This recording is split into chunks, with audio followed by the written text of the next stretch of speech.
Village computer এডুকেশনে আপনাদেরকে স্বাগত। আজকে আমরা মাইক্রোসফট এক্সেলের একটা নতুন কাজ বা টিপস আর ট্রিক্স দেখব।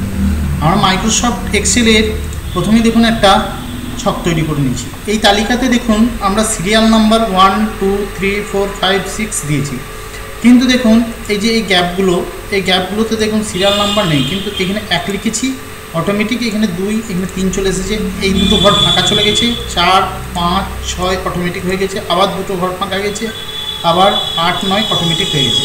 যদি আমরা এখানে একটা রোকে ইনসার্ট করি দেখুন অটোমেটিক বেড়ে যাবে। দেখুন অটোমেটিক 1, 2, 3, 4 যেখানে লেখা আছে ঠিক ধরে যাচ্ছে। যদি আমরা ম্যানুয়াল করতে চাই, ধরুন 1 লিখলাম, আবার এখানে এসে আমাকে 2 লিখতে হবে, 2 লিখে আমাকে এখানে 3 লিখতে হবে। এইভাবে ম্যানুয়াল টাইপ করতে গেলে অনেক সময় লেগে যাবে। তো এই অটোমেটিক কিভাবে সিরিয়াল নাম্বার চলে আসবে লেখার ঘরগুলো এবং যেগুলো ফাঁকা আছে সেগুলো আসবে না, সেটা কিভাবে করব সেটা এই কম্পিউটারের ক্লাসে আমরা আজকে দেখব। এক্সেল 2013-তে এই কাজটা করলে ডেটা এন্ট্রির ক্ষেত্রে অনেক সুবিধা হয়। সিরিয়াল দেওয়ার ক্ষেত্রে কি হয়, অনেক সময় এই ব্ল্যাঙ্ক রো থাকে, যে ব্ল্যাঙ্ক রোগুলো আমরা সিরিয়াল নাম্বার দেওয়ার ইচ্ছা নেই, সেইগুলো কিভাবে অটোমেটিক না দিয়ে কিভাবে একটা ক্লিকের সাহায্যে এবং একটা ফর্মুলার সাহায্যে আমরা বসাতে পারি, সেই কাজটা আজকে দেখব। যারা চ্যানেলটাতে এসেছেন নতুন, তাদেরকে বলবো চ্যানেলটি সাবস্ক্রাইব করবেন, ভিডিওটা ভালো লাগলে লাইক করবেন, কমেন্ট করবেন, শেয়ার করবেন। চলুন শুরু করা যাক আজকের ভিডিও। প্রথমে দেখুন আমরা এই তালিকাটা এখানে করে নিয়েছি। এই তালিকাটাই দেখুন এইখানে রোটাতে দেখুন সিরিয়াল নাম্বার নেই, এটাতে এটা কিচ্ছু লেখা নাই, ফাঁকা, অর্থাৎ এটাতে কোনো সিরিয়াল নাম্বার হবে না, এটাতে সিরিয়াল নাম্বার হবে, কিন্তু আমাদেরকে 1, 2, 3, 4 করে অটোমেটিক এখানে 1 হতে হবে, এখানে 2 হতে হবে, এখানে 3 হতে হবে। কীভাবে করবো, প্রথমে এই ঘরটা ক্লিক করুন, ক্লিক করার পর সমান দেন, সমান দেওয়ার পর ইফ লিখুন, ইফ ফাংশন, শিফট টিপে বন্ধনী দেন, বন্ধনী দেওয়ার পর এখানে দেখুন লজিক্যাল টেস্ট চাইছে, তার মানে এই আইটেমের ঘরে ক্লিক করুন।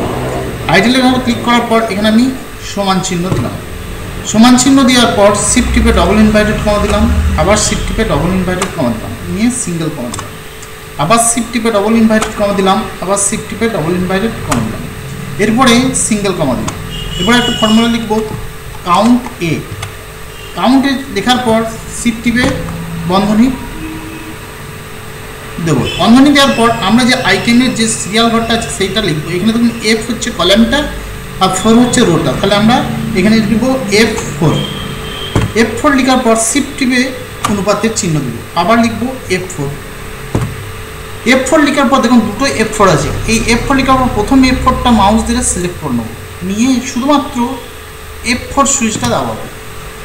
F4 সুইচ দাবানোর পর আমরা এখানে প্রথম বন্ধনীটা একটা ক্লোজ করে দেবো, দ্বিতীয় বন্ধনী আমরা ক্লোজ করব, করে দেওয়ার পর যদি আমরা এন্টার দিই, এন্টার দেওয়ার সঙ্গে সঙ্গে দেখুন এখানে 1 নাম্বার চলে এসেছে। এরপরে যদি আমরা এই ফিল হ্যান্ডেলটা ধরে নিচে দিয়ে টানি, দেখুন অটোমেটিক যতগুলো আমার ডেটা আছে ততগুলো অটোমেটিক ভর্তি হয়ে যাবে। দেখুন এটাতে 1 হয়ে গেছে, যেহেতু এটা কোনো ডেটা নেই সেই জন্য কিছু নাম্বার দেয়নি। এখানে দেখুন দ্বিতীয় নম্বর ডেটা আছে, দ্বিতীয় ডেটা দিয়েছে, থার্ড ডেটা দিয়েছে, এখানে দেখুন ডেটা নেই, এখানে ডেটা নেই, কোনো নাম্বার দেয়নি, 4, 5, 6, 7 ডেটা আছে, ডেটার নাম্বার দিয়েছে। আবার দেখুন এই রোটাতে কোনো ডেটা নেই, বাদ দিয়েছে, আবার 8 থেকে শুরু হয়েছে।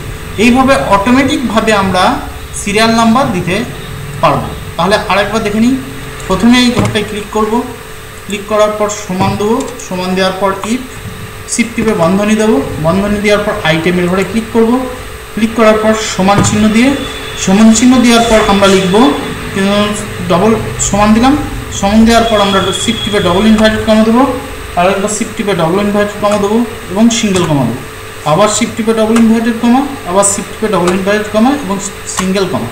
এরপর একটা ফর্মুলা ব্যবহার করব যেটা হচ্ছে কাউন্ট এ। এই ফর্মুলা লেখার পর শিফট টিপে বন্ধনীটা দেবো, দেওয়ার পর আমরা আইটেমটা যে সেলের মধ্যে আছে সেই সেল রেফারেন্সটা দেবো, আমরা F4 অর্থাৎ F4 রেফারেন্সটা দেবো, শিফট টিপে অনুপাতের চিহ্ন দেবো, আবার F4 দেবো।